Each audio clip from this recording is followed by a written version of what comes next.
Now, uh, we can say that this is your Zool server. This is your Zool.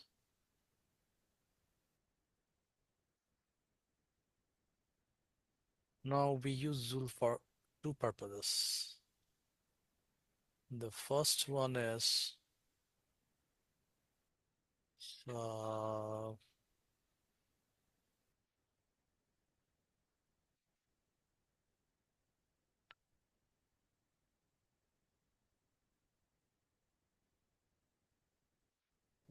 is uh, we are interested in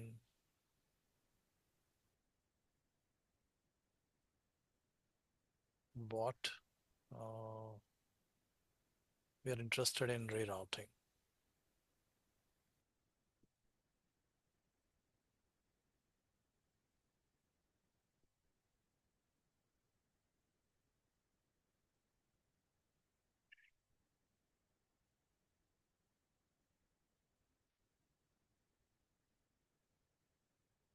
Reroute.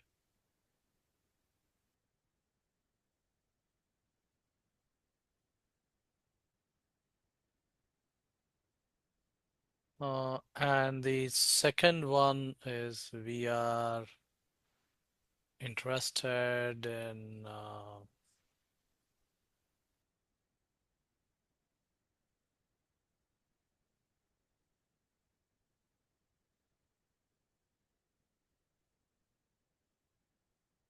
what's the second one? Second one is that it will take the from the application.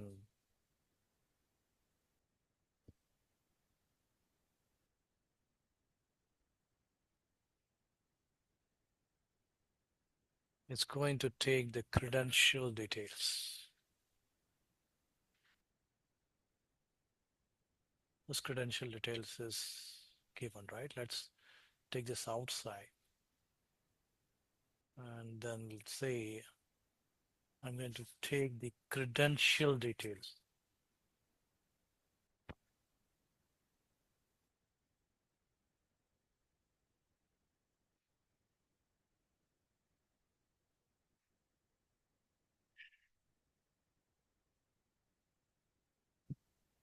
Details.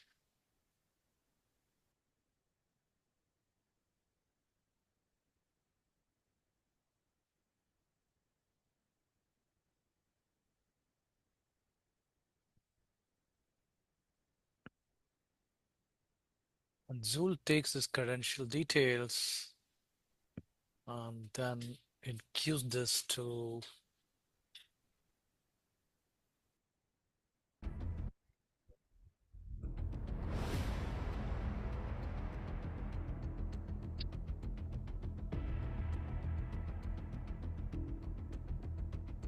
token server.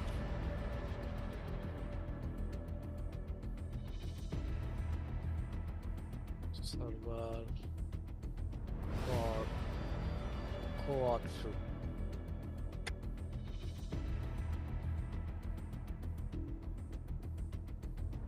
Correct. So let's represent that. Zool is going to give the details token to auth server 2. Then after it gets the tokens,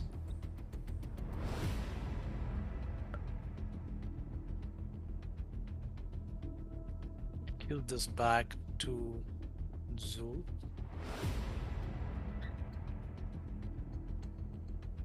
Zool in turn what it does, it gives this back to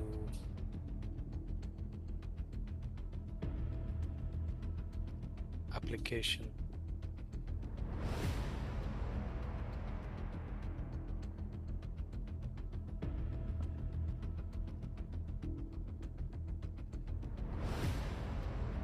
So it takes this back and gives this to the application. If it is, sorry, it does not give back to application. Let me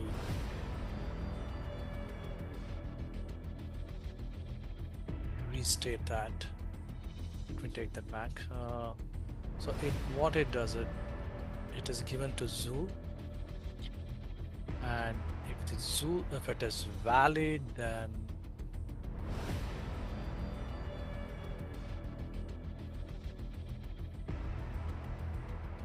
it will give this back to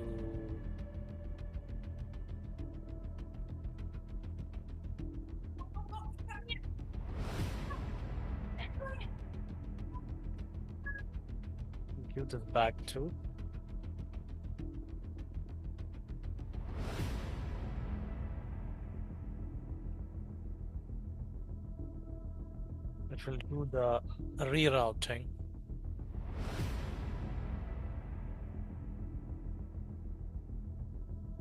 If this is valid, it does the rerouting.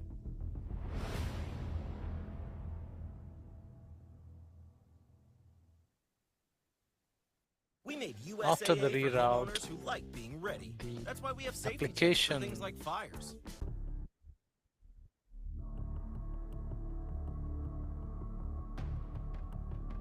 So this is the API. API response.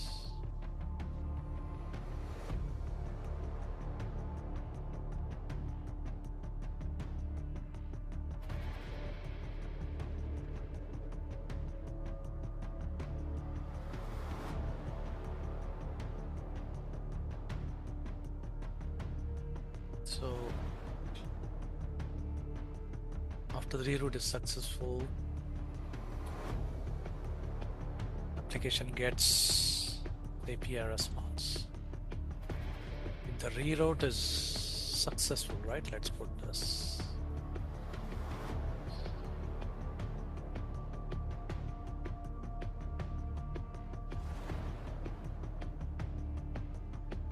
Token is valid.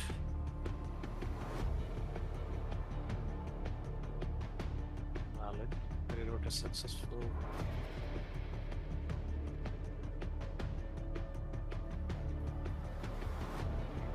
Reroute is successful. The required resource.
So once this is successful,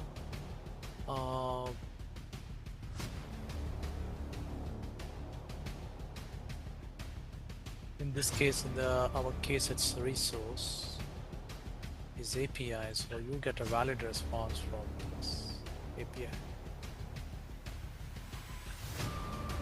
So just to iterate whatever I'm telling us, that application gives credential details to Zool, and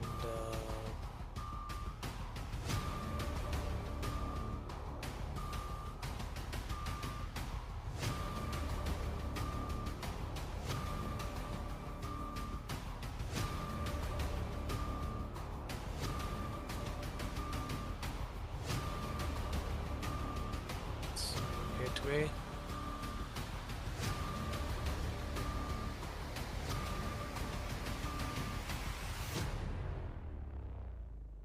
Zool gateway takes the credentials of OAuth2 like client ID and client secret, gives it to token server.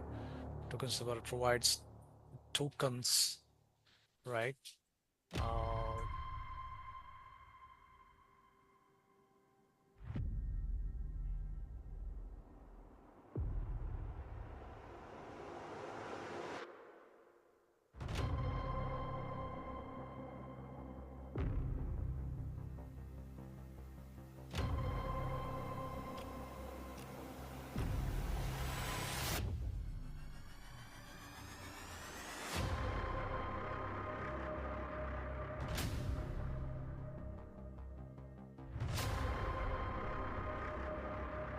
Token is valid, it is successful, verified source, and you get an API response. So this is what, overall it is happening. Now we have half completed. Now we have to take the further exercises that we need to make sure that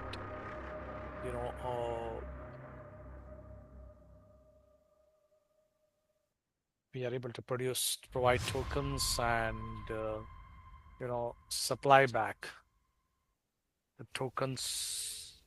When your kid is hurting, so and there's nothing you can do about it. The tokens is there.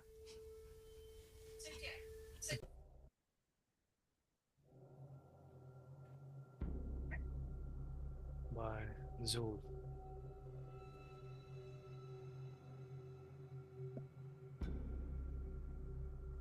And when the token is validated, if the token is valid, then you do get API response. If the token is not valid, then there is an error, then the error has to reach there. So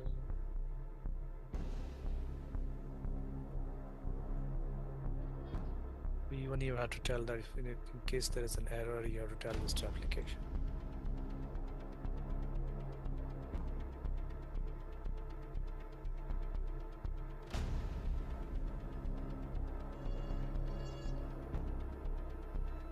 It is success.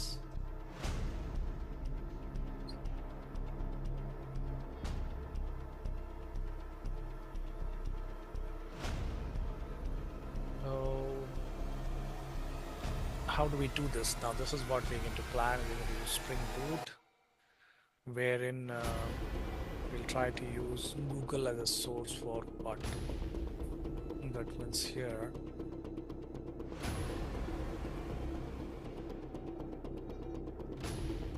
we're trying to use Google.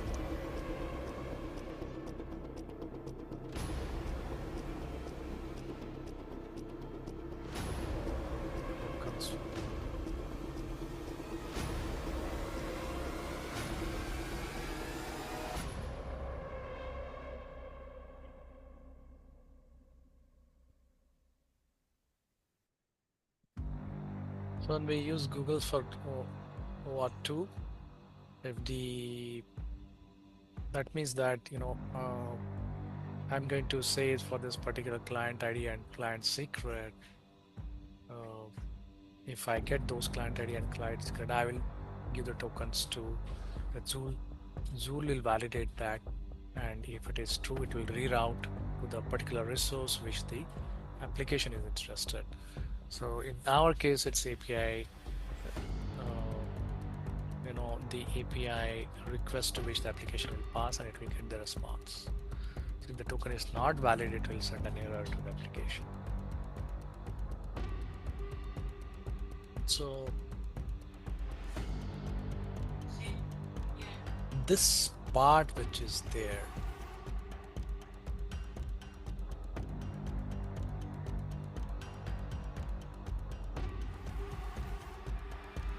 this is the part we'll work on today.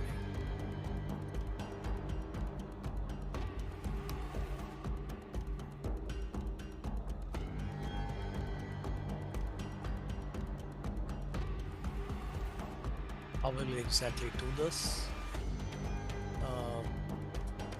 There are a lot of videos of to do Google setup, but I'm going to take you exactly to the Google Cloud and show you what all settings has to be done on that. And from there, we'll write the SpringBoot application, which will take the credential details and then supply to the Google app, Google Cloud, and then it will get the one.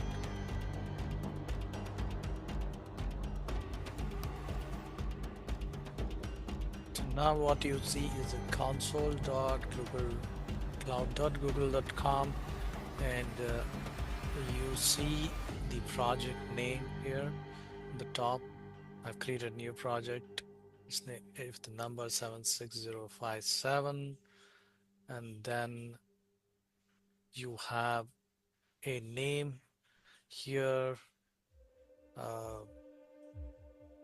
This is the name of your OAuth2 client. This name is only used to identify the client in the console and will not be shown to end users. Then this is ignored, we don't need this. Then we have authorize redirect URIs. The URIs is the URL where redirect happens. It happens at http://localhost:8080 login auth2/code/google. Now here I'm going to show you the right side additional information. It has client ID, it has creation date, it has last use date, and it has a client secret, and then it is a client ID. What we are going to do is that to get the OAuth2 tokens,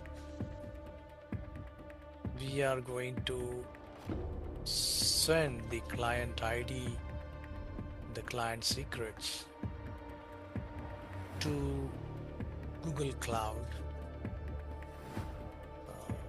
through SpringBoot. And if the validation is successful, it will issue the tokens as well as it will do the redirect to a UI. Now this redirect to UI is not the redirect of your application. Please note that this is very important. As soon as Hyundai Santa Fe versus Subaru Outback. you give Look what Santa Fe has. the place where I will try to get the student details, and when I bring up my application here,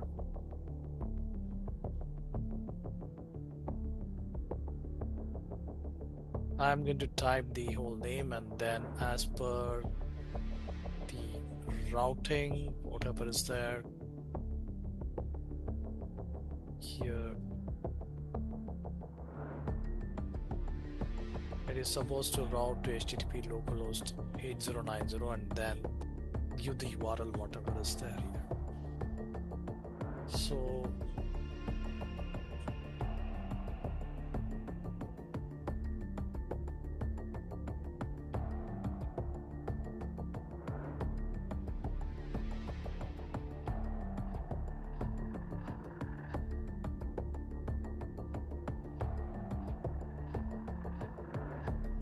So what are we going to do is that we're going to send the client ID and client secret.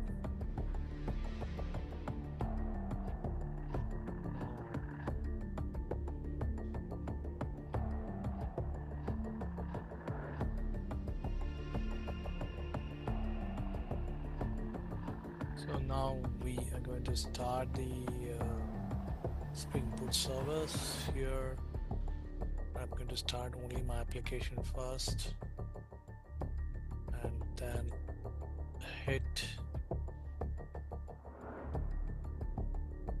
the REST service, and there is no Zool for now. So let's hit this and see. If I hit 8080, it should not respond to me because Zool is not started, which is fine. But if I hit 8090 and this is not needed, then I should get a response provided my application has started, which is fine. Now, if I start the Zool, you don't see Zool has started. Now let me go and start Zool.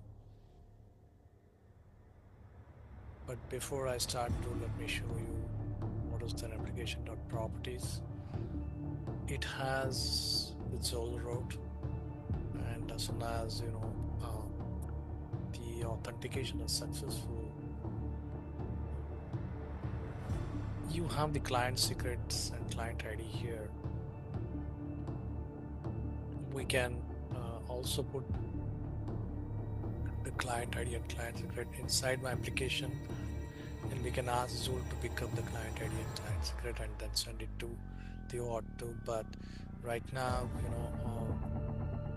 we are just going to put this in the, for a simplicity's sake, we are going to only put this in the Zool gateway. We are starting the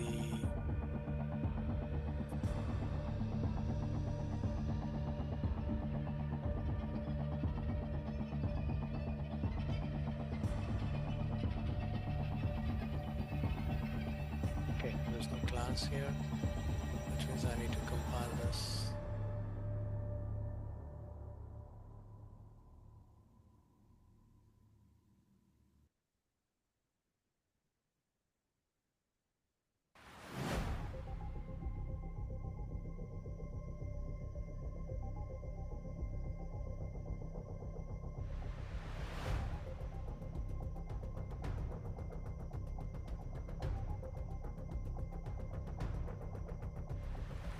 So I have a security config, which is, allowing all, and if the login is successful, it's going to redirect to /1.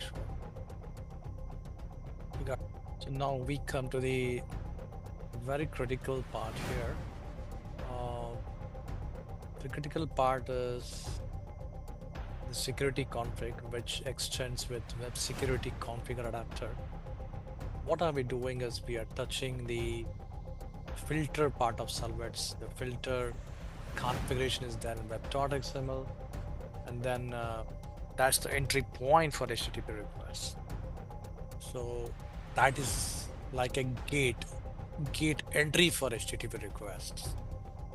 Imagine a big fort, and the only way you can get inside that fort is the big gate, right? So similarly here, this is the big gate of servlets, and we filter certain requests, and we allow certain requests. So how do we do that in SpringBoot is that we extend this to web security configure adapter, we override the configure, and then we use http.authorize request for any /public/starts, and then we force login at OAuth2 login. If it's a successful login, then we redirect this to /4. So that's what it is will be shown now. So /4 means it's just going to append 8090 and /4. So let me start the Zool now.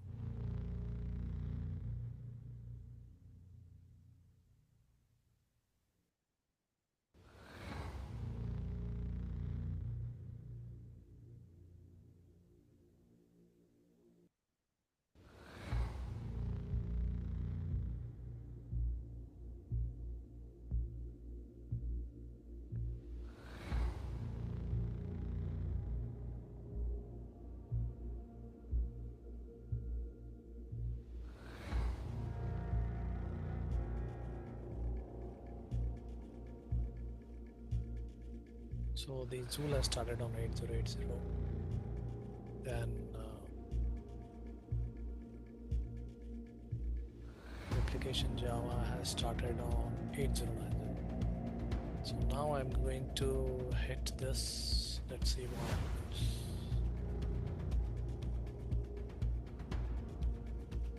Okay, it came to localhost 8080 slash home.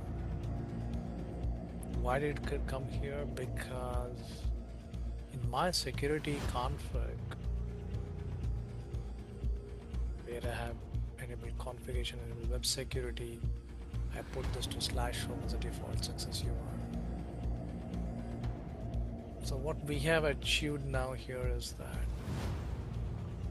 if we hit the slash home, it is getting the tokens for us. How do I say it is getting the tokens for us? Is here. If you refresh this, you will see the logs coming here, and you will see the request details here in the logs as well. It will show me my request, which has come inside here. Monday.com, Which the is opposite come of at any work platform we 12. tried in the past. We tried other work management platforms, not naming names. They all suck. And then request metadata, request attributes. So it is hitting this. Then now what happens is that since it is successful in login, it is redirecting to slash home. Now what we do is that instead of doing a slash home, this is not desired for me because I need a response from here to get me the student's details, right? Just like localhost 8090, here I'm getting a response, but if I give 8080, I'm not getting a response, so they're getting directed to a slash home. So what I will do is that instead of redirecting to slash home, I need to redirect to the same URL from which I started, like slash. I mean, how do I do that? So for that, what we are going to do is instead of after success, instead of going to slash home, we're going to force this to go to a custom auth success handler, and this will handle the redirect URL. It will remember the URL what you had sent previously, and it will go to that URL. That means that I am going to comment this.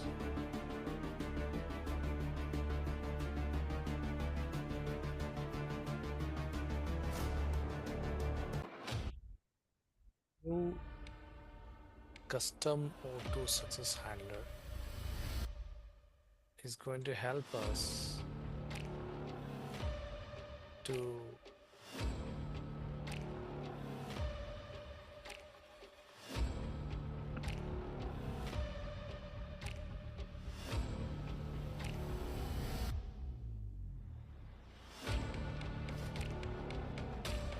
remember the URL, go to the URL which we wanted. So this is very important. Now you should have a look at this one, custom auth success handler. It takes the client service.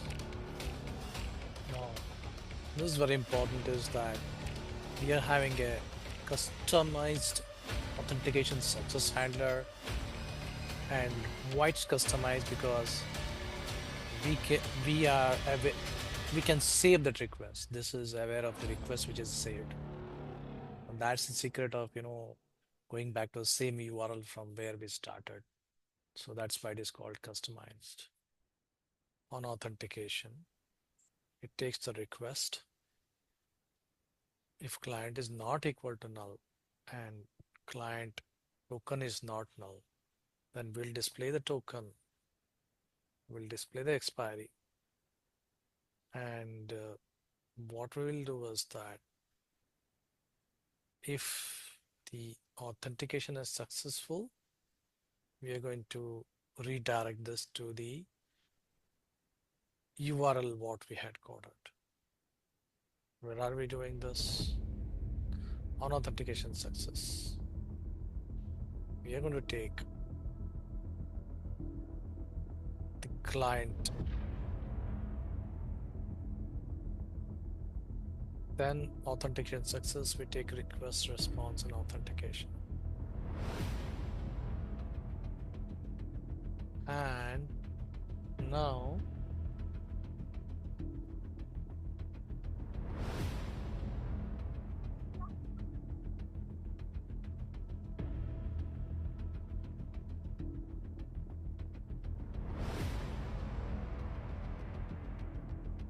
on authentication success, it's going to take this. Let's try to format this.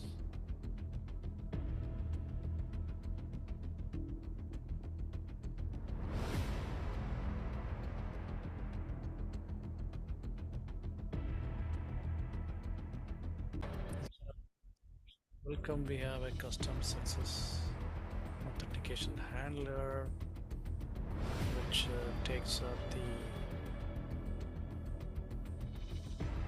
remembers the request what has been given, and then it will redirect to that request. That is why we do have a request. When hit, we will be able to see the client tokens. So let's try this. Echo student, get students. So it is giving me the details of the student. Let's see the logs now. Can we see some tokens here in the logs? So this is the logs which is showing the request response, and maybe we should see the spool gateway proxy application here, and this is the Java. This is from where we hit the request, and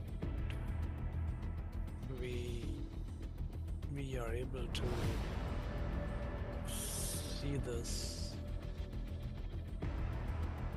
now. After doing that, if we go here towards gateway, this is student. Then if we go towards gateway application proxy, and I should be able to see the logs. And in the logs, I should be able to see why I'm not getting clean logs. Yeah, I have logs here, and then I can see the access tokens here. So this is what it means that login is successful. In order to get more cleaner logs, I would better restart this application. Is it possible for me to restart this? So I'm going to stop the application and run once again for clarity.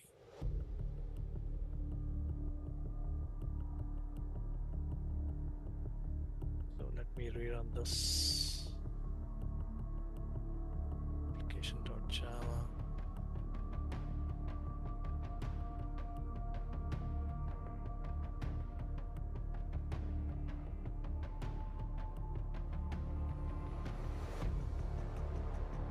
And after we rerun this,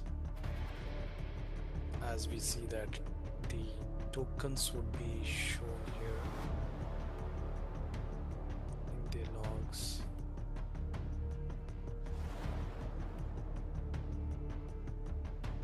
So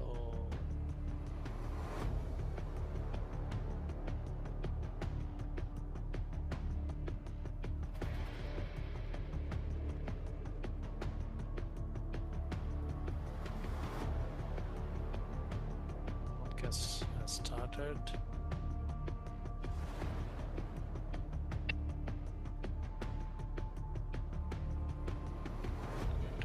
this.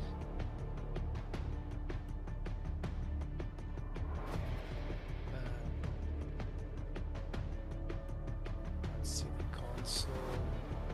Yeah, I can see the access token here.